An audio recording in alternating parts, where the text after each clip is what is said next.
this seems different. I don't recall any time that so many major brands all at once joined a boycott against Facebook on the grounds of civil rights. Would you say this is different as well? Oh, definitely. No, Emily, I think this is part and parcel of a massive change going on in our society. I mean, think of how different the world is today from 3 months ago.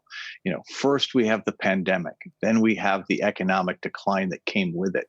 And then since the murder of George Floyd, we have an awakening about issues of racism and civil rights that have, I believe, affected every part of the American economy and every part of our society. So why now? Well, again, I think that if you think about this from the perspective of an investor or from an advertiser, Facebook had a unique product. It gave the ability for the advertiser to reach audiences with a level of precision never previously available. And from an investor point of view, it provided fantastic returns. There was always a cost. I mean, the 2016 presidential election in the United States, the Brexit referendum in the United Kingdom, were the wake-up call that the platform could be misused. And undermining democracy was a conversation that we had in 2017 with you on this show. Into 2018, we have the Cambridge Analytica thing. Suddenly the scandal about privacy comes forward. Then the issues of white supremacy became much more pronounced in 2019 and into 2020. And now all of a sudden you layer onto this the pandemic, the economic decline, and then the murder of George Floyd. And suddenly the country is rethinking its priorities. And there's a very real chance that we're going to value things differently going forward than we have in the past. And that we'll be less focused on maximizing shareholder value and more focused on having an equitable distribution of benefits in the economy. It's too early to know if that's going to happen or not. But I do believe that what is going on here is that advertisers are responding to their customers. Their customers are genuinely worried about police brutality. They're genuinely worried about the role that Facebook and other platforms have played in amplifying hate. And the result is this campaign has gained traction in barely more than a week, to the point where I believe it's 130 or more major advertisers have committed to joining the campaign. The stock declined 55.8 Roger, billion just in the value last few on minutes, Friday. Just in the last few minutes, Chipotle joined the campaign when Unilever came out on Friday saying they were joining the campaign and ceasing advertising on Facebook for the year. We saw that major stock plunge. I mean, Facebook is such a behemoth. Often when these things happen as one-offs, the response is that it's not really going to make a serious dent in Facebook's advertising revenue. But do you think at this point this will make a serious dent in Facebook's ad revenue, and how big a dent? So, Emily, the way I think about this is Facebook has literally millions of individual advertisers, and even the largest ones are substantially less than 1%. So it is unrealistic in the short run to expect an impact on revenue or earnings. But a $55.8 billion decline in market value, which is what you saw on Friday alone, that is equal to the entire market value of Twitter combined with Snap. And that's what Facebook lost in one day. And it's bounced a little bit today, but very little. And to me, that's what this is really about. This is really about starting a conversation and engaging in what is the proper role of a corporation in our national discourse. Should it be okay for a corporation to undermine democracy, undermine public health, to undermine privacy for profit? Should it be okay to amplify hate? Should it be okay to amplify white supremacy or conspiracy theories for profit? And I think 3 months ago, people thought, what's the harm? No big deal. But today, where you can really see the harm in the context of the COVID-19 pandemic, in the context of the murder of George Floyd, that people are reassessing all of that. And I don't know how that's going to turn out, but I think investors have to be part of that conversation. I think they have to ask themselves, what kind of a world do I want to live in? And, what are the consequences of making a little bit more money on Facebook relative to the cost to society?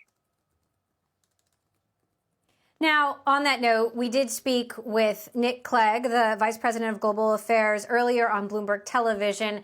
And he answered this question about whether Facebook, is profiting off of hate. Take a listen to what he had to say.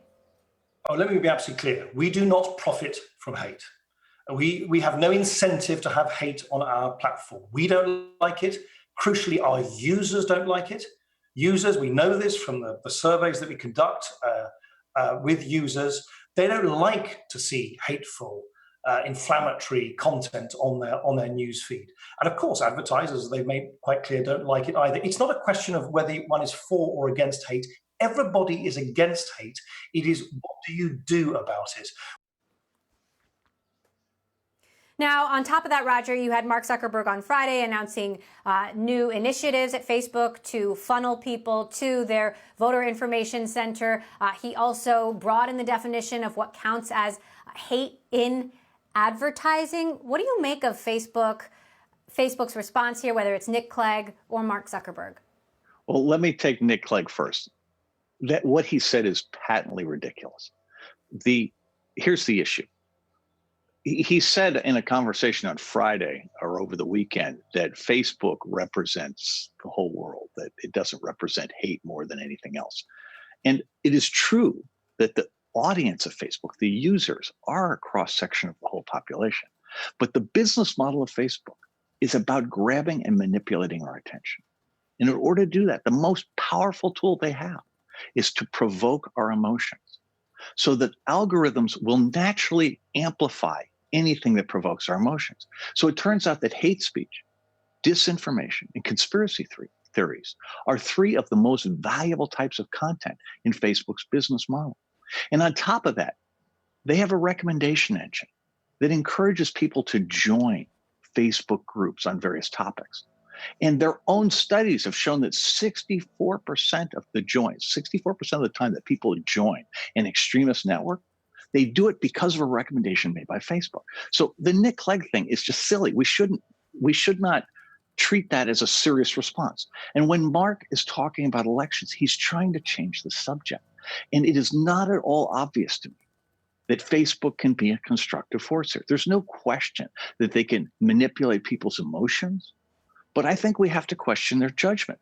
They have shown time and again a willingness to side with one political party and one political candidate, as opposed to siding with democracy and fairness. And in my mind, that is not correct. That's not the American way. And we should not allow the 15-year apology tour that Mark Zuckerberg has been on since Facebook started to continue. We have to demand better. And candidly, asking them to fix themselves, I think, is unrealistic. This is going to require regulation. And it's going to require regulation in 4 areas. Safety. We're going to have to make changes to Section 230 of the Communications Decency Act to reform their business model and change their incentives. We're going to have something like an FDA that approves all new technology products before they come to market for safety and efficacy. But we're also going to have to look at issues like privacy. We're going to have to protect people's privacy and reduce the surveillance on them. We're going to have to use antitrust to increase the competition in the marketplace. There are all of these initiatives that we have to do, and we have to do them all. You can't just do a little here and a little bit of there. This stuff is all one large problem. And these companies are so important to our economy that we have to find a way for them to coexist with our society without doing harm, where we get what's great about them without having to suffer the consequence of what's wrong.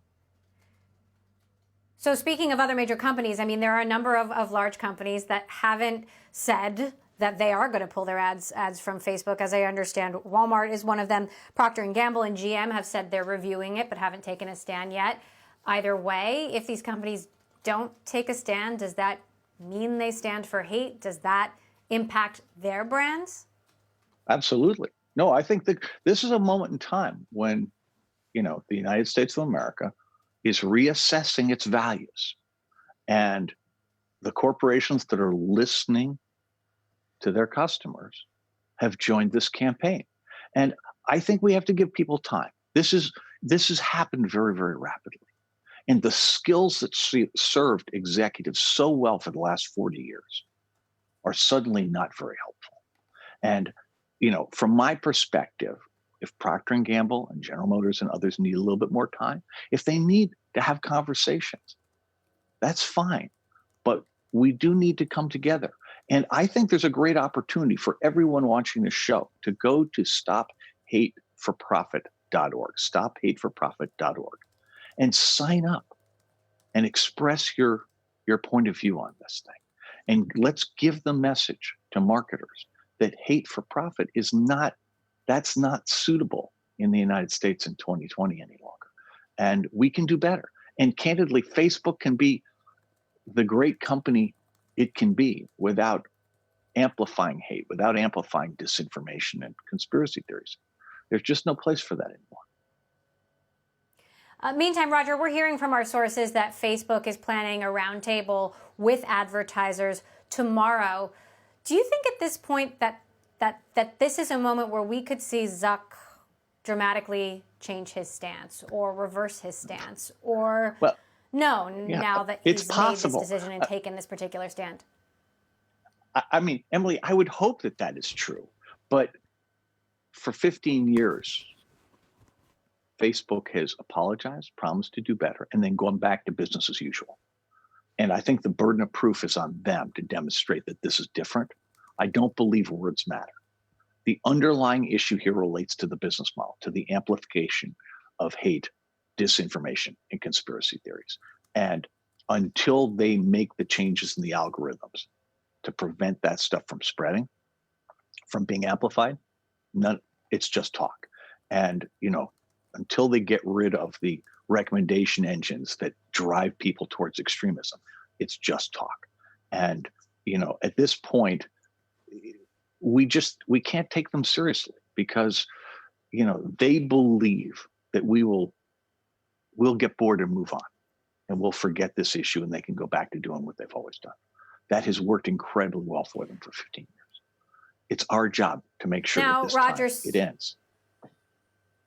Speaking about the broader environment, as we've been talking, we've gotten some news on China and Hong Kong. U.S. Commerce Secretary Wilbur Ross has announced that Hong Kong's special status will be revoked. China has been taking steps to curtail Hong Kong's independence. That's rankled the U.S. government. You've got President Trump criticizing these moves. At the same time, he's facing, a health, economic, and social crisis in his own country, and there is a fair bit of irony there. Talk to us about the broader picture and how you see this playing out, given that, not only are we still fighting COVID-19, you've got cases resurging across the country, you've got tens of millions of people laid off, and now a reckoning over social justice in this country that all of these companies are now being faced to deal with all at once. Yeah. So, Emily, as an investor, I stick to the things that I really understand, and a few things stand out. An enormous amount of our growth over the last 40 years has come from globalization, from doing trade around the world, from converting countries that used to be rivals or enemies into business partners. And China was first and foremost among them. And under President Trump, we have moved back towards a nationalist approach, away from all of the multilateral international relationships. And if you overlay the COVID-19 pandemic, our response has been so horrible. The rate of infection in this country is a quarter of the world's total, even though we're only 5% of the world's population. I mean, the result is we may be like a plague ship. Countries may not be willing to let us visit them, may not be willing to let us have as much trade. And all of that is really bad. And at the same time, President Trump's trying to get reelected. And we've now got two pieces of news in the last week. First, that he was willing to essentially do whatever China wanted, whether it related to civil rights repression of the Uyghurs, whether it's related to Hong Kong, in order to get China's support for his reelection. And then we've got the story about the Russians in Afghanistan paying bounties for killing American soldiers, which apparently he knew about and did nothing about. And all of that, it strikes me, puts us in this, as investors and as citizens, in this horrible position where the president of the United States is operating in a way that, as far as I know, no president's ever operated before. And I don't know how we get through this without a reckoning. And I don't know what that looks like. Mm. And to me, it's deeply troubling. And as an investor, it makes me very, very cautious because, there's not only no V-shaped recovery going on here, we're coming into the worst days of the first wave of the pandemic. And, it's only June.